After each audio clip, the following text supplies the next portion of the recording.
त्रिनेत्रधारी नीलकंठ कैलाशवासी। भगवान शिव न सिर्फ देवों के देव महादेव है, बल्कि एक ऐसे आदर्श भी हैं जिनसे जीवन जीने की अनमोल शिक्षा मिलती है।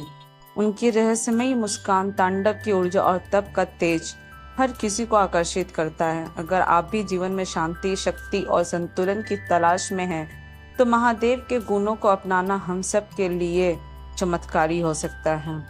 आइए जानते हैं वे कौन से दिव्य गुण हैं जिन्हें हर इंसान को अपने जीवन में उतारना चाहिए, ताकि जीवन बने सफल, सार्थक और शिवमय। हिंदू धर्म में भगवान शिव को देवादिदेव, आदि योगी, शंकर और भोलेनाथ जैसे कई नामों से जाना जाता है। जहां भगवान शिव को संहार का देवता माना जाता है, वहीं उनके भोलेनाथ नाम दर्शाता है कि भगवान शिव केवल जल चढ़ाने मात्र से ही प्रसन्न हो जाते हैं। भगवान शिव का हर एक रूप मानव मात्र के लिए एक प्रेरणा का काम करता है। आइए बात करते हैं पहले भगवान शिव के रूप का। भगवान शिव का रूप अन्य देवी देवताओं के बिल्कुल अलग है। जहां अन्य देवी देवता आभूषणों से सुशोभित सुंदर सुंदर वस्त्र पहने नजर आते हैं, वहीं देवों के देव होते हुए भी भगवान गले में सर्प और रुद्राक्ष की माला लपेटे रहते हैं। वे संपूर्ण देह पर भस्म लगाए रहते हैं, जो ये दर्शाता है कि महादेव किसी भी भोग विलासिता से दूर है। इससे यह शिक्षा ली जा सकती है कि सादा जीवन भी आपको श्रेष्ठ बना सकता है। इसके लिए किसी दिखावे की जरूरत नहीं है। दूसरी पॉइंट है, भगवान शिव को आदि योगी के नाम से भी जाना जाता है, क्योंकि मान्यताओं के अनुसार भगवान शिव योग के सबसे पहले गुरु हैं।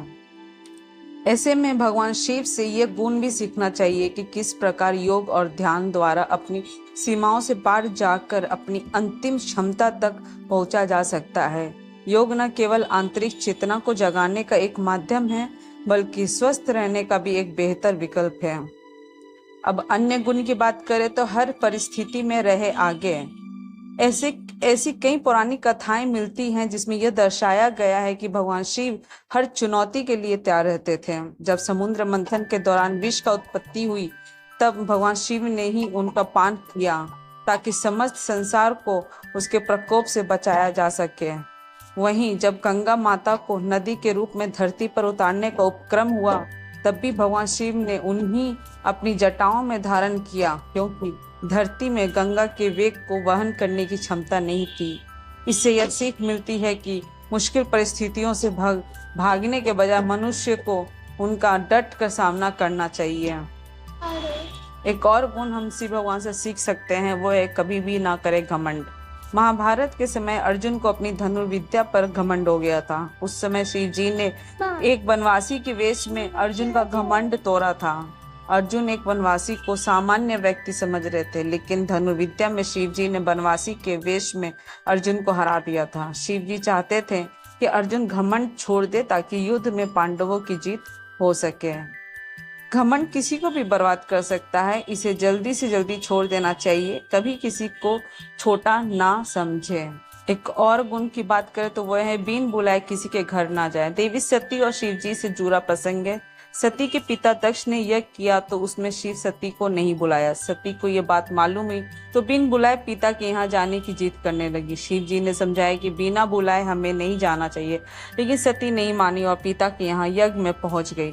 दक्ष ने सती के सामने शिव जी के लिए अपमानजनक बातें कही। सती शिव जी का अपमान नहीं सह सकी और दक्ष के यहाँ यज्ञ कुंड में कूदकर अपनी देह त्याग दी। सीख क्या मिलती है कि शिव सती के इस किस्से से यही सीख मिलती है कि हमें कभी भी किसी के यहाँ बिना बुलाए नहीं जाना चाहिए।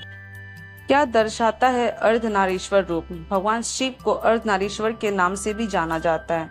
भगवान शिव के इस रूप में आधे हिस्से में पुरुष रूपी शिव का वास है, तो वहीं आधे हिस्से में स्त्री रूपी शिवा यानी शक्ति का वास है।